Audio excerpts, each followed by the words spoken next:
তারা শুধুমাত্র নিজেদের ইতিহাসকে 1971 সাল এবং তার পরবর্তী সময়ের মধ্যে সীমাবদ্ধ করে দিয়েছে।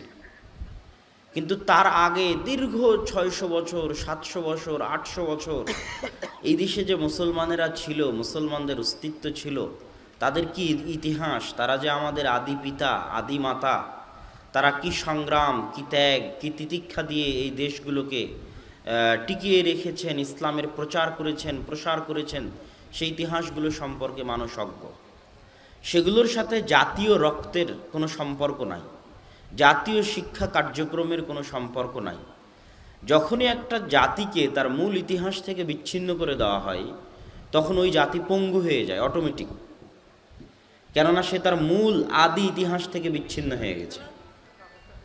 যেমন আপনাদেরকে বলি, আপনাদের এই বাঘায় একটা মসজিদ আছে না, বাঘা মসজিদ।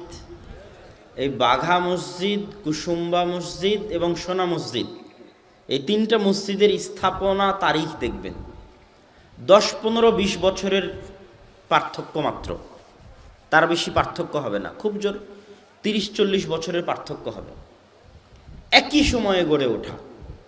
তাহলে কে এই মসজিদগুলো তৈরি করলো আজ থেকে 500-600 বছর আগে?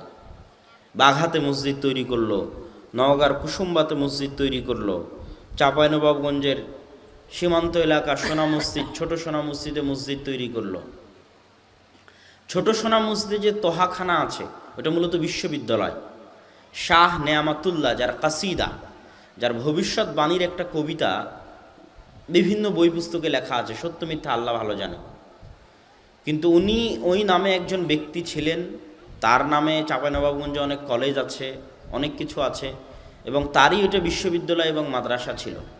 তার ভবিষ্যৎবাণী সম্বলিত কবিতা বিভিন্ন ইতিহাস বইগুলোতে পাওয়া যায়। তো এই যে দীর্ঘ এত বছর পূর্বে এই অঞ্চলগুলোতে মসজিদ কিভাবে তৈরি হয়েছে? আপনারা গৌড় রাজধানীর কথা শুনেছেন, যে একটা বাংলায় একটা রাজধানী ছিল, সেটার নাম হচ্ছে গৌড় রাজধানী, যেখান থেকে রাজা লক্ষণ সেন ইখতিয়ার উদ্দিন মোহাম্মদ বিন বখতিয়ার খিলজির আক্রমণে পালিয়ে গেছিল।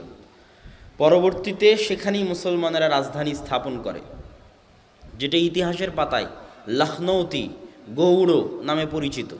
গৌড় নামেও পরিচিত, লখনৌতি নামেও পরিচিত, আরও অনেক নাম আছে। এই রাজধানীটা কোথায় ছিল আপনারা কি জানেন? মুসলমানদের দীর্ঘ 500 বছরের বাংলাদেশে বা বাংলায় যে শাসনামল, আমি দিল্লি শাসনামলের কথা বলছি না, কেন দিল্লি শাসনামলের সাথে বাংলার শাসনামলের কিছু পার্থক্য আছে। অনেক সময় দেখা গেছে ইতিহাসে যে বাংলায় যারা শাসন করেছে, তারা দিল্লির অধীনে না থেকে স্বাধীনভাবে দেশ শাসন করতে চেয়েছে। ওই জন্য ইতিহাসের পাতায় একটা অংশ পাবেন স্বাধীন সুলতানি শাসনামল। বাংলাদেশের শাসনামলে একটা ইতিহাস পাবেন, বাংলার ইতিহাসে স্বাধীন সুলতানি শাসনামল। ওখানে স্বাধীন কি জন্য? স্বাধীন মানে দিল্লিতে বসে যারা শাসন চালাতেন তারাও মুসলমান, কিন্তু তাদের অধীনস্থ না থেকে বাংলার শাসকেরা আলাদাভাবে স্বাধীনভাবে রাষ্ট্র পরিচালনা করার চেষ্টা করতেন। তো মাঝে মধ্যেই দিল্লির শাসকদের সাথে বাংলার শাসকদের গণ্ডগোল হতো, মারামারি হতো। এই গণ্ডগোলগুলো দিনাজপুরে হয়েছে, এই গণ্ডগোলগুলো গৌড় হয়েছে। গৌড়টা কোথায় সেটা আমি বলতেছি, লখনৌতিতে হয়েছে। তো এই জন্য স্বাধীন সুলতানি শাসন আমলের সাথে ভারত উপমহাদেশের দিল্লির কেন্দ্রীয় শাসন আমলের কিছু পার্থক্য আছে। তবে আমরা ব্রিটিশদের অধীনে যাওয়ার আগ পর্যন্ত যে লাস্ট টাইম, শেষ সময়, ওই শেষ সময়টাতে স্বাধীন সুলতানি শাসনামল ছিল না, বরং দিল্লির কেন্দ্রীয় মোঘলদের অধীনে সুবে বাংলা। আজকেও যদি আপনি পাকিস্তানে, ভারতে যান, তাহলে প্রদেশকে বলবে সুবা। আপ কি সুবে সে হ্যাঁ, আপনি কোন প্রদেশ থেকে এসেছেন? তো বলবে মাই উত্তর প্রদেশ সে হুঁ। তো ওটাকে উর্দুতে বলে সুবা, সুবে বাংলা, মানে প্রদেশ বাংলা, বাংলা প্রদেশের নবাব। যাদের এই আহসান মঞ্জিলে যাদের বাড়িঘর ছিল, ঢাকার আহসান মঞ্জিলে বা লালবাগের কেল্লায় যাদের বাড়িঘর ছিল, বা পরবর্তীতে শেষ সময়ে মুর্শিদাবাদে যাদের শাসন আমল ছিল, নবাব সিরাজউদ্দৌলা, তো এনারা হচ্ছেন সুবে বাংলা, বাংলা প্রদেশের শাসক, যেটা মোঘল কেন্দ্রীয় শাসন আমলের অধীনে পরিচালিত হতো। মোঘলেরা বাংলাকে অধীনস্থ রেখেছে প্রায় 200-300 বছর, এবং বাদশাহ জাহাঙ্গীরও বাংলাদেশে এসেছে, আপনাদের রাজশাহীতে এসেছে, বাঘা মসজিদে এসেছে। বাদশাহ জাহাঙ্গীরের পিতা, ছেলে, আকবর খাঁর ছেলে মেয়েরা তারা রাজশাহীর বাঘা মসজিদেও এসেছে এবং বাংলাদেশেও এসেছে। এটা ইতিহাসে এর বহু প্রমাণ আছে। কেন মাঝে মধ্যেই বাংলা থেকে বিদ্রোহ হতো মোগলদের বিরুদ্ধে, তখন এই বিদ্রোহ দমানোর জন্য আসতো। তারপরে একসময় বাপ ছেলের মধ্যে যখন গণ্ডগোল হলো, তখন ছেলে পালিয়ে এসে বাংলায় আশ্রয় নিয়েছিল, বাংলাদেশে আশ্রয় নিয়েছিল। তো ওই স্বাধীন সুলতানি শাসন আমলে যেমন আলাউদ্দিন খিলজি বা ইলিয়াস শাহ, এনাদের নামগুলো পাবেন। বাঘা মসজিদের ইতিহাস পড়ে দেখবেন, মসজিদের সামনে যেটা লেখা আছে। তারপরে কুসুম্বা মসজিদের ইতিহাসের সামনে যেটা লেখা আছে, সোনা মসজিদের ইতিহাসের সামনে লেখা আছে। এগুলো সব হচ্ছে স্বাধীন সুলতানি শাসন আমলে তৈরি হওয়া মসজিদ, যখন রাজধানী ছিল গৌড়।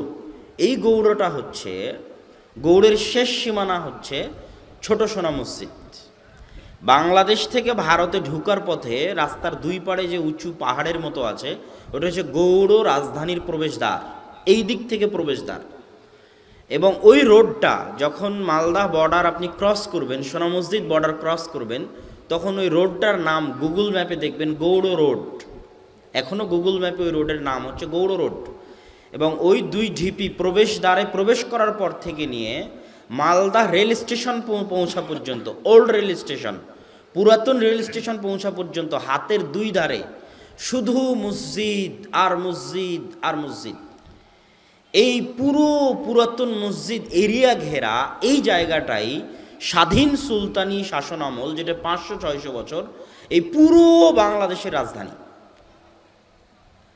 এই রাজধানীর আশেপাশে হওয়ার কারণে রাজশাহীতে মসজিদ তৈরি হয়েছে, নওগাঁতে মসজিদ তৈরি হয়েছে, এই অঞ্চলগুলোতে আরও পুরাতন মসজিদ তৈরি হয়েছে।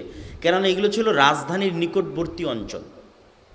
রাজধানীর নিকটবর্তী অঞ্চল হওয়ার কারণে এবং রাজা বাদশাদের আনাগোনা বেশি হওয়ার কারণে এই অঞ্চলগুলোর নাম হয়েছে রাজশাহী, চাপাই নবাবগঞ্জ, মুর্শিদাবাদ, মালদা। এই অঞ্চলের মানুষের সংস্কৃতি, ভাষা, কথা সম্পূর্ণ এক। তো এই যে ইতিহাসগুলো মুসলমানদের এই অঞ্চলের, এরকম আরও বহু ইতিহাস আছে। প্রতিটি মানুষের নিজস্ব ইতিহাসও আছে, প্রতিটি গ্রামের মসজিদের মাদ্রাসারও আছে। তো ইতিহাস জানলে মানুষের ভবিষ্যৎ পরিকল্পনা নির্ধারণ করা সহজ হয়। ইতিহাস জানলে মানুষের নিজের অস্তিত্ব, নিজের পরিচয় সম্পর্কে জানা সহজ হয়। আর যতক্ষণ মানুষ নিজের অস্তিত্ব এবং পরিচয় সম্পর্কে না জানতে পারে, ততক্ষণ তার কি করণীয় উচিত সেটা সে ঠিক করতে পারে না। ইতিহাসের এই গুরুত্বের কারণেই আল্লাহ সুবহানাহু তাআলা পবিত্র কোরআন মাজিদে বহু ইতিহাস বর্ণনা করেছেন। অথচ কোরআন ইতিহাসের বই নয়, তারপরও কোরআনে অসংখ্য অগণিত ইতিহাস আছে। আল্লাহ মানুষকে জানিয়েছেন যে তিনি মানুষকে কিভাবে সৃষ্টি করেছেন, কোথায় থেকে মানুষের উৎপত্তি।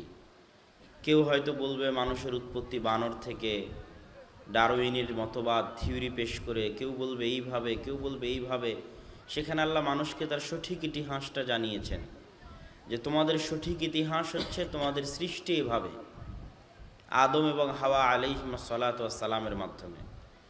মানুষের চলার রাস্তা সঠিক করে দেওয়ার জন্য আল্লাহ ইতিহাস শুনিয়েছেন আল্লাযীনা আনআমতা আলাইহিম, যাদের উপর তিনি দয়া করেছেন তাদের ইতিহাস, গায়রিল মাগদুবি আলাইহিম ওয়ালাদ-দাল্লিন, যাদের উপর তিনি গজব আযাব দিয়ে ধ্বংস করেছেন তাদের ইতিহাস। আদ, সামুদ, কওমে লুতের ইতিহাস যেমন বলেছেন, ইব্রাহিম, নূহ, মুসা, ঈসার ইতিহাস তেমন বলেছেন। ফেরাউন, নমরুদের ইতিহাস যেমন বলেছেন, তেমন ইয়াহইয়া, জাকারিয়া, মারিয়াম তাদের ইতিহাস বলেছেন।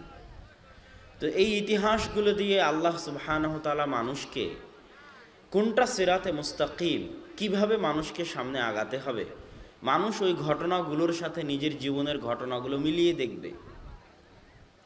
কারো যদি সন্তান না হয়, তাহলে সে জাকারিয়ার ঘটনার সাথে নিজের ঘটনা মিলিয়ে দেখবে। কেউ যদি বিপদে পড়ে, তাহলে ইউসুফ আলাইহিস সালাতু ওয়াস সালামের বিপদে পড়ার সাথে নিজেকে মিলিয়ে দেখবে। কেউ যদি দাওয়াত দিতে চায়, তো মুসার দাওয়াতকে দেখবে। কেউ যদি আল্লাহর আনুগত্য দেখতে চায়, তাহলে ইব্রাহিমকে দেখবে। কেউ যদি ধৈর্য দেখতে চায়, তাহলে আইয়ুবকে দেখবে। এইভাবে আল্লাহ সুবহানাহু ওয়া তাআলা দৃষ্টান্তগুলো দিয়েছেন, উদাহরণগুলো দিয়েছেন, ঘটনাগুলো দিয়েছেন। তো এই জন্য ইতিহাসের গুরুত্ব সীমাহীন, অপরিসীম।